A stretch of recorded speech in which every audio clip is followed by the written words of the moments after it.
இப்போ 3 பயிற்சி செய்யணும். 3 பேர் தொடர்போட அப்படின்னு சொன்னோம் இல்லையா? தவம், ஸ்வாத்தியாயம், ஈஸ்வர பிரணிதானம் அப்படிங்கிறது. இந்த தவம் அப்படிங்கிறது என்ன அப்படின்னு பார்த்தோம்னா, தன்னோட சொந்த தேவைய சுருக்கிக்கிட்டு பிறருக்காக வாழறது. இதுதான் வந்து தவம். அடுத்ததா இந்த ஸ்வாத்தியாயம். இந்த ஸ்வாத்தியாயம் அப்படிங்கிறது என்னன்னா, நல்ல நீதி நூல்கள படிச்சுட்டு அந்த கருத்துக்கள மற்ற எல்லாருக்கும் எடுத்துரைக்கிறது. அடுத்ததா இந்த ஈஸ்வர பிரணிதானம் அப்படின்னா, இறைவன போய் சரணாகதி அடையிறது. இறைவனே நீ தான் எல்லாம் அப்படின்னு அவரோட பாதத்துல போய் சரணாகதி அடையிறது.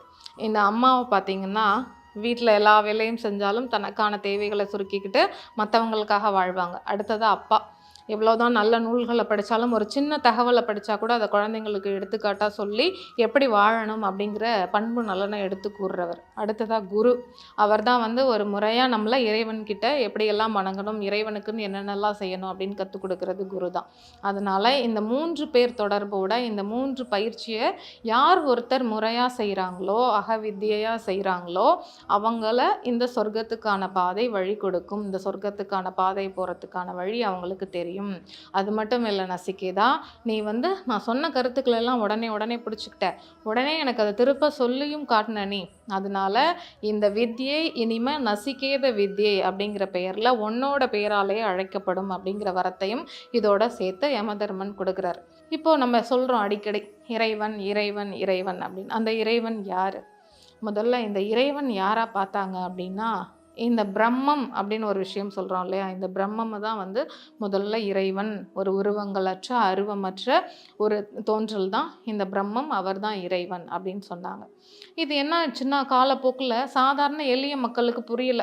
இப்படி ஒரு விஷயம் இருக்கு, இவர் தான் இறைவன் அப்படின்னு சொன்னா புரியல. அதனால காலப்போக்குல ஒரு சில குணநலன்களோட, ஒரு உருவ அமைப்போட தெய்வங்கள சிவன், பார்வதி, முருகன், தேவி, விஷ்ணு இந்த மாதிரி மகாலட்சுமி இந்த மாதிரி பெயர்கள வச்சு வழிபாடு பண்ண ஆரம்பிச்சோம். அப்ப இந்த இறைவன கும்பிடுறதுனால என்ன பலன் அப்படின்னு கேட்பீங்க இல்லையா? இந்த இறைவன வணங்குறதுனால என்ன பலன் அப்படின்னா, ஒரு மனதுக்கு ஒரு நிறைவான அமைதி. அது எப்படி அமைதி அப்படின்னு கேட்குறீங்கன்னா, இப்போ நீங்க கோவிலுக்கு போறீங்க. கோவிலுக்கு போகும்போது நம்ம சொன்ன மாதிரி தான். எண்ண ஓட்டத்துல நெறைய கருத்துக்கள் ஓடும், நெறைய பிரார்த்தனை ஓடும், நெறையா மனசுக்குள்ள நெறைய எண்ணங்கள் வந்து வந்து போகும். ஆனா நம்ம என்ன பண்றோம்னா, அந்த இறைவன போய் பார்க்கும்போது 2 நிமிஷம் இல்ல, 2 நொடி வச்சுக்கோங்க நீங்க.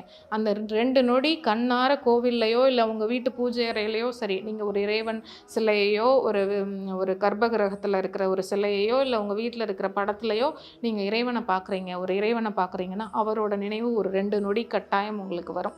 இல்ல 2 நிமிடம் கட்டாயம் வரும். அந்த 2 நிமிடம் நீங்க உங்க மனசுக்குள்ள என்ன உணர்றீங்க அப்படின்னா, ஒரு நிலைத்த அமைதி கிடைக்கும். அந்த அமைதிக்கு இந்த உலகத்துல வேற எதுவுமே ஈடாகாது.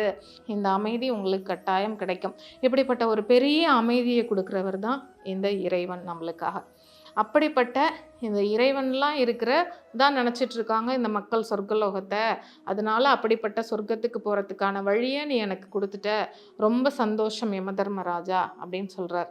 இப்ப அடுத்ததா எங்க வராங்கன்னா, இந்த உபநிஷதத்துக்கே மைய கருத்தா இருக்கிற இந்த மரணத்திற்கு பின்னால் அதற்குரிய விஷயங்களுக்கு இனிமே தான் நம்ம போக போறோம். இப்ப 3வது வரத்த நீ கேள்ப்பா அப்படின்னு சொல்றார் யமதர்மராஜா. உடனே நம்ம பையன் என்ன கேட்கிறாரு?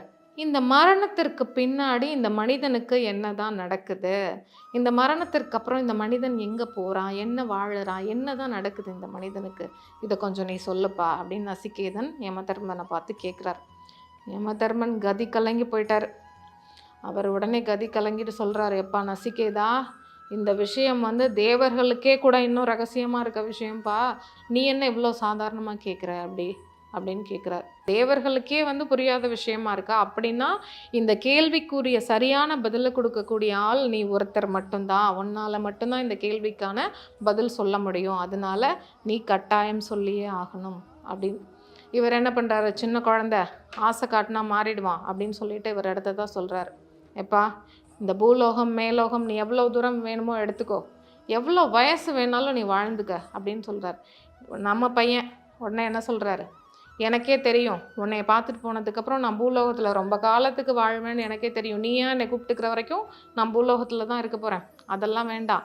நீ எனக்கு எல்லா வரத்தையும் குடுத்துருக்க. எனக்கு எதுவும் வேண்டாம். எனக்கு தேவை இந்த கேள்விக்கான பதில். மரணத்திற்கு பின்னாடி என்ன நடக்கும் ஒரு மனுஷனுக்கு? எனக்கு இதுதான் வேணும் அப்படின்னு. யமதர்மன் பார்த்தாரு. "இங்கே பாரு, சொல்கிறத கேளு. உனக்கு 100 யானை தரேன், 100 குதிரை தரேன். இந்த பரந்த உலகத்தில் நீ எங்கே போய் கால் வைக்கிறியோ எல்லாமே உன் இடம்தான். நீ எந்த நாட்டுக்கு ராஜாவாக இருக்கியா இரு, பேரரசனாக இருக்கியா இரு. இந்த உலகம் ஃபுல்லாகவே வேணாலும் நீ எடுத்துக்க. என்ன வேணுமோ எடுத்துக்க. குதிரை தரேன், பொன் தரேன், பொருள் தரேன். நீ ஊன்னு சொன்னால் எல்லாமே உன் கண்ணு முன்னாடி நிற்கும். அந்த மாதிரி வரத்தை கூட தரேன். இதை மட்டும் கேட்காத" அப்படின்னு யமதர்மன் சொல்கிறாரு. ஆனாலும் நசிகேதன் விடுற மாதிரி இல்லை. "அப்பா, நீ என்ன நினச்ச என்னை பற்றி? இந்த பொன், பொருள், யானை, குதிரை இதெல்லாம் அல்ப சந்தோஷம். இதுலேருந்து கிடைக்கிற சந்தோஷம்லாம் ரொம்ப குறுகிய சந்தோஷம். இதெல்லாம் ரொம்ப நாளைக்கு நிலைக்காதுப்பா. எனக்கு தேவை இந்த கேள்விக்கான பதில் மட்டும்தான்" அப்படின்னு யமதர்மன் இப்போ நசிகேதன் கிட்ட சொல்கிறாரு. "இப்பா, நானே ஒரு குறிப்பிட்ட யாகம் செஞ்சதுனால தான் இந்த யமதர்மன்கிற பதவியில் இருக்கேன். உனக்கு நான் எவ்வளவோ சொல்லிட்டேன், சொர்க்கத்துக்கு போகிறதுக்கான வழியெல்லாம் சொல்லிட்டேன். ஆனால் நீ கேட்க மாட்டேங்கிற. உன்னோட பிடிவாதத்திலே இருக்க. சரி, நீ இவ்வளவு இருக்கப்ப நான் உனக்கு சொல்கிறேன். ஆனால் அதற்கு முன்னாடி நீ ஒரு சில விஷயங்களை தெரிஞ்சுக்கணும். அதை தெரிஞ்சுக்க. முதல்ல எப்போவுமே இந்த புற உலகத்துக்காக செய்யப்படுறது தான் இந்த யாகம்ங்கிறது. ஆனால் அதையெல்லாம் தாண்டி அகத்துக்குள்ளே செய்யணும்ப்பா. அதை தான் இந்த வித்தியைன்னு சொன்னேன். அப்படிப்பட்ட வித்தியை செய்கிறதுக்கு முதல்ல இந்த ஆன்மா அப்படிங்கிற ஒரு விஷயத்தை நீ தெரிஞ்சுக்கணும். இந்த ஆன்மா அப்படிங்கிறது எங்கே இருக்குது அப்படின்னு பார்த்தோன்னா, நம்மளோட இதய குகையில் இருக்குது. முதல்ல இதய குகை எங்கே இருக்குன்னே நிறையா பேருக்கு தெரியாதுப்பா" அப்படின்னு சொல்கிறார். "சரிப்பா, நீங்கள் சரி யமதர்மராஜா, நீங்கள் சொல்லுங்கள், நான் தெரிஞ்சுக்கிறேன்" அப்படின்னு சொல்கிறார். அப்போ அவர் சொல்ல ஆரம்பிக்கிறார். "அப்பா, நான் சாதாரணமாக சொல்கிறது இதயம். அதாவது இந்த லேப்டாப் சத்தத்தோடு துடிக்கிற இதயத்துக்கு பேர் பௌதீக இதயம். நான் சொல்கிற இதயத்துக்கு பேர் ஆன்மீக இதயம்" அப்படின்னு சொல்கிறார். பௌதீக இதயம் பொதுவாகவே எல்லாருக்கும் தெரியும்ப்பா. நம்மளோட தொப்புளுக்கு மேலே 1 ஜான் உயரத்தில் இடதுபுறத்தில் இருக்கிறது தான் லேப்டாப் அப்படிங்கிற சத்தத்தோட துடிப்போடு இருக்கிறது தான் நம்மளோட பௌதீக இதயம். அதுவே இந்த ஆன்மீக இதயம் அப்படிங்கிறது நம்மளோட தொப்புளுக்கு மேலே நடுப்பகுதியில் 3 உறைகளால், அதாவது 3 அடுக்குகளால் சூழப்பட்டிருக்க ஒரு பகுதி தான் இந்த ஆன்மீக இதயம் அப்படிங்கிறது. இது எப்படி இருக்கும் அப்படின்னு பார்த்தோன்னா, 3 வரிசையில் ஒரு தீபம் சுடர் விட்டு எரிஞ்சால் எப்படி இருக்குமோ அந்த மாதிரி இருக்கும்ப்பா அந்த இதய குகை அந்த இடத்துல இருக்கும். இது ஏன் நம்மளுக்கு வெளியில் தெரியல அப்படின்னு கேட்டேன்னா, நம்ம இன்னும் அதை தூண்டி விடவே இல்லைப்பா. அது நம்ம எப்படி எரிய ஆரம்பிச்சிச்சோ லேசாக அதே அளவில் தான் இருக்குது. நம்ம எப்போவுமே அந்த இதய குகையை தூண்டி விடலை. அதை தூண்டி விட்டால் தான் நம்மளுக்கு இந்த ஆன்மானா என்ன, இந்த இதய குகைனா என்ன, இதில் எப்படி இந்த ஆன்மாலாம் இருக்குது அப்படிங்கிறதே நம்மளுக்கு புரியும். இன்னும் சாதாரணமாக சொல்லணுன்னா, இப்போ தலைவலி வந்தால் தலைவலிக்குன்னு உள்ள மாத்திரை போடுறோம். ஜுரம்னு வந்தால் அதற்குள்ளே மாத்திரை போடுறோம். கேட்கலை அப்படிங்கிற பட்சத்தில் நம்ம என்ன பண்ணுறோம்? அதற்குரிய மருத்துவரை அணுகி போகிறோம். அதே மாதிரி தான் நம்மளுக்கு இறைவன் ஒருத்தர் ஒரு காலகட்டத்தில் தேவைப்படுறாரு. அவரை பற்றி அடுத்தடுத்து நம்ம தெரிஞ்சுக்கணும். அப்படிங்கும்போது தான் இந்த இதய குகை அதுக்குள்ளே இருக்கிற விஷயங்களெல்லாம் நம்ம தேட ஆரம்பிக்கிறோம்ப்பா. அதனால தான் அதற்கு அவ்வளோ முக்கியத்துவம் இன்னும் நம்மக்கிட்ட வரல. அதனால முதல்ல நம்ம என்ன பண்ணணும்? இந்த இதய குகையை தூண்டி விட்டு பிரகாசமாக எரிய வைக்கணும் அப்படின்னு சொல்கிறார்.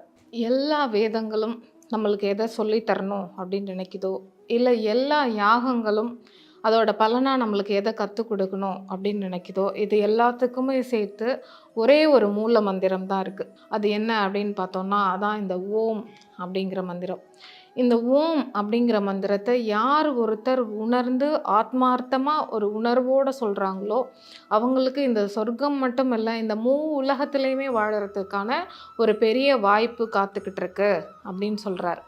அது மட்டும் இல்லாமல் நம்மளோட இந்த உடம்பு, ஆன்மா, உயிர் இது எல்லாம் சேர்ந்து எப்போ ஒருத்தருக்கு இல்லாமல் போகுதோ அப்போ தான் அவருக்கு மரணம் வந்துடுச்சு அப்படின்னு நம்ம சொல்கிறோம். நம்மளே என்ன பண்ணுறோம் அப்படின்னா, ஒரு உதாரணத்துக்கு ட்ரெஸ் போட்டிருக்கோம். என்ன பண்ணுறோம்? அந்த புது ட்ரெஸ்ஸை கழட்டி போட்டு மறுபடியும் பழைய ட்ரெஸ் தான் எடுத்து போட்டுக்கிறோம். இல்லை, ஒரு ட்ரெஸ் ரொம்ப பழசாயிடுச்சு அப்படின்னு நம்மளே நினைக்கும் போது என்ன பண்ணுறோம்? அதை தூக்கி தூர வீசிட்டு புது ட்ரெஸ் எடுத்து மாட்டிக்கிறோம். இந்த ஆன்மாவும் இப்படிப்பட்டது தான். ஒரு உடம்புலேருந்து கலைஞ்சு இன்னொரு உடம்புக்கு போகுது. அதுவும் அந்த ஆன்மா எப்படிப்பட்ட உடம்பு போகும்னா, ஏற்கனவே அது எப்படிப்பட்ட தன்மைகளோட, எப்படிப்பட்ட குணநலன்களோட ஒரு உடம்புல இருந்துச்சோ அதே மாதிரியான உடல் அதுக்கு கிடைக்கிற வரைக்கும் இந்த ஆன்மா காத்துக்கிட்டு இருக்குமா. அதனால இந்த உடம்புக்கு தான் அழிவே தவிர இந்த ஆன்மாவுக்கு அழிவு அப்படிங்கிறதே கிடையாது. அதனால நம்ம இறந்துட்டோம் அப்படின்னு நினச்சா கூட நம்மளோட ஆன்மாவுக்கு இறப்புங்கிறது கிடையாது. அதனால நம்ம வாழுறோம், வாழ்ந்துக்கிட்டே தான் இருக்கோம், என்னென்னைக்குமே வாழ்ந்துக்கிட்டே தான் இருக்கோம். முதல்ல இந்த உண்மையை நீ புரிஞ்சுக்கணும் அப்படின்னு சொல்கிறார். இந்த ஆன்மா எப்படிப்பட்டதுன்னா, நிலையற்ற பொருட்கள்லாம் நிலையாக இருக்கும். அதுவே உயிருள்ள பொருட்கள்ல உயிரற்றதா இருக்கும். அப்படிப்பட்ட ஒரு தன்மையோட இருக்கிறது தான் இந்த ஆன்மா. ஜோதிடத்தின் பரிணாம வளர்ச்சி ஏஎல்பி ஜோதிடம். 15 நாட்களில் நீங்களும் ஜோதிடராகலாம். சித்தர் பூமி.